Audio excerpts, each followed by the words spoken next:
Happy Wednesday. We're going to start today with a math challenge.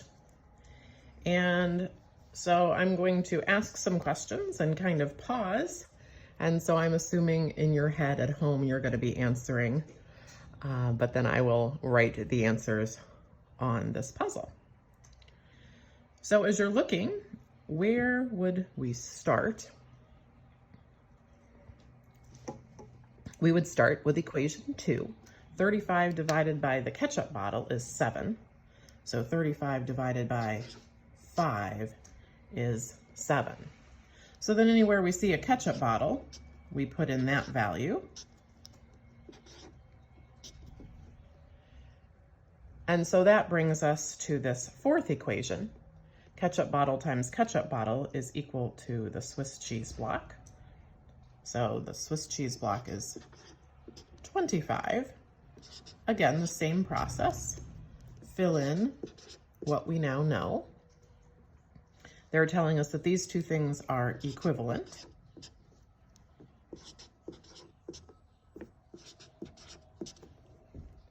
So that leaves us with the fry pan.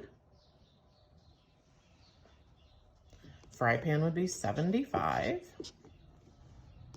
And then down here at the bottom, filling in all the values we have. All addition, so we can just add from left to right. So 50, 125, looks like 130 to me.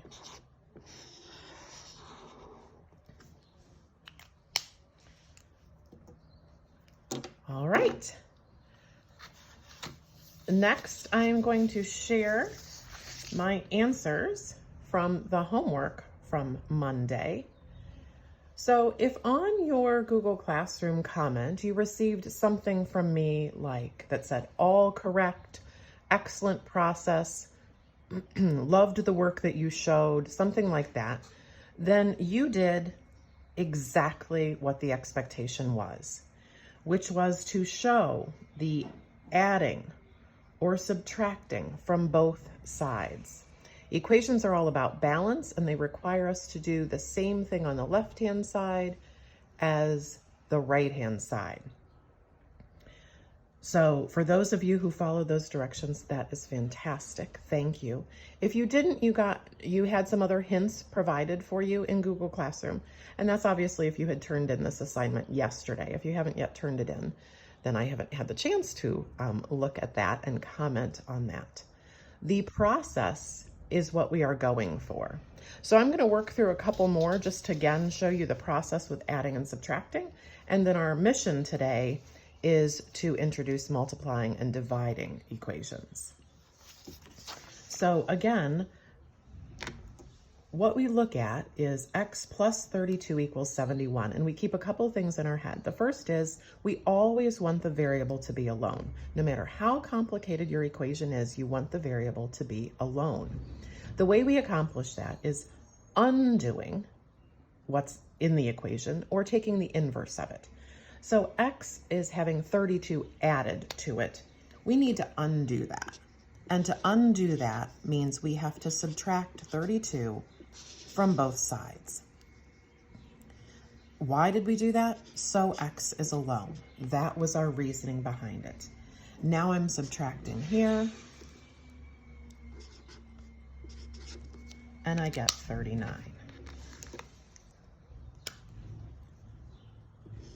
Can you hear them picking up the trash in my neighborhood? All right, so now x minus 56 equals 112. We have to undo subtracting. The undoing, or the inverse of subtracting, is adding. So we do that so that this becomes a 0 and we have just x left alone here. And then we add. Now I think the last time I checked, 78 views happened on Monday's lesson. So that means not all of you watched the lesson. Not all of you watched the video. I'm going to try to directly post this to Google Classroom today. Also, Google was having some struggles with that. So I just got in the habit of posting it only on YouTube, but I'm going to try to connect it today right to Google Classroom. We'll see. Here's number 3, x plus 3 and 792 thousandths. We have to undo that. And in undoing, that means we are subtracting. Remember here, standard that we've done many times in 6th grade, we add those zeros, actually annex is the proper term, and then we go through the borrowing process. That becomes a 4, that becomes a 10, but then we have to borrow from that. Have to borrow again.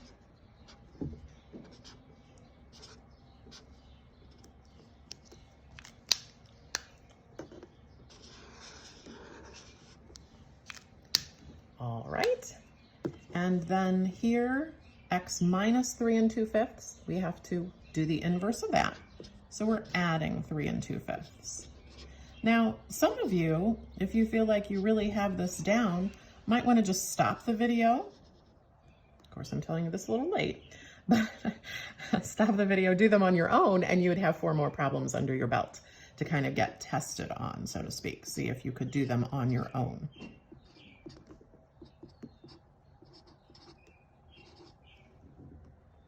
So now we're adding here. So whole numbers, numerators. This is bigger than this. So that means my final answer, 8 and 3/20.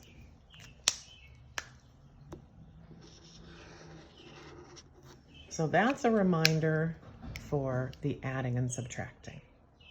The process is what we are going for. When you took the placement test, that was the requirement for getting credit for the equation questions. It said, show the balance on both sides. And if you didn't show the balance on both sides, you couldn't get any points for those questions, because that's what the 7th grade expectation is. So learn it now and be ahead of the game for 7th grade. All right, so off we go here to multiplication and division. So it's the same process in that we're looking to undo the work. So 7 is being multiplied by x. How do we undo multiplication? Well, we divide. So we are dividing both sides by 7. This creates 1x, or just x, and 7 goes into 98. I appreciated those of you who showed all your work, all the calculations that you needed to do. I know exactly what's going on in your head that way. So x equals 14. Here, this is x being divided by 11. How do we undo, how do we undo division? Or what is the inverse of division? Multiplication. So really we're multiplying both sides by 11. This becomes 11x over 11, which is just x. And this is 13 times 11.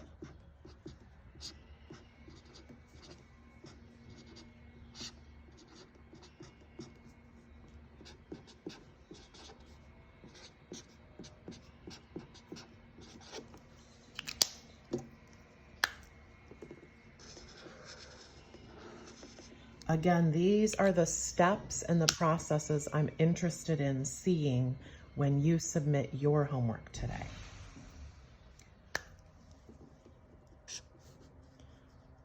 X is being multiplied by 4.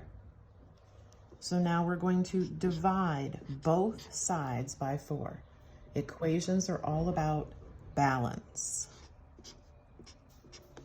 4 goes into 64 16 times.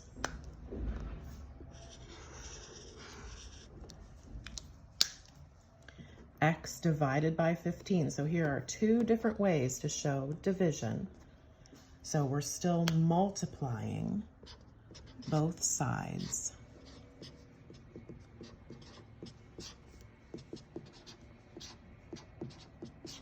By 15. Why 15? Because it's being divided by 15. So we have to undo that. So this is 15x over 15. And this is, let's see, 7 times 10 would be 70. 7 times 5 would be 35. So 105. This, just kind of like with our pre-simplifying, 15x over 15 is just x equals 105. Now I'm going to post on Google Classroom. Today there will be 6 equations. There will be 1 addition, 1 subtraction, and then 2 multiplication and 2 division. I need you to take a picture of it, or some of you chose to write it out. That's totally fine. I know the technology can be challenging sometimes. I am looking for these steps, all right? Now, there are 6 problems that will be due Monday, April 13th. 6 problems, kids. Just to offer a little perspective, my 8th grade son on Monday was assigned 80 math problems that were due Tuesday. Yes, gasp. It was shocking, but so you can do 6, kids. I'm going for just the basics here, but you have to work with me. You have to show me those steps so I can tell your future 7th grade teachers that you are ready. All right, kids. Well, I will see you Monday morning for our Zoom sessions. First period's at 9, second period's at 9:30, 5th period is at 10, and 6th period is at 10:30. Until then, have a nice long weekend. Reach out with any questions you have. Take care.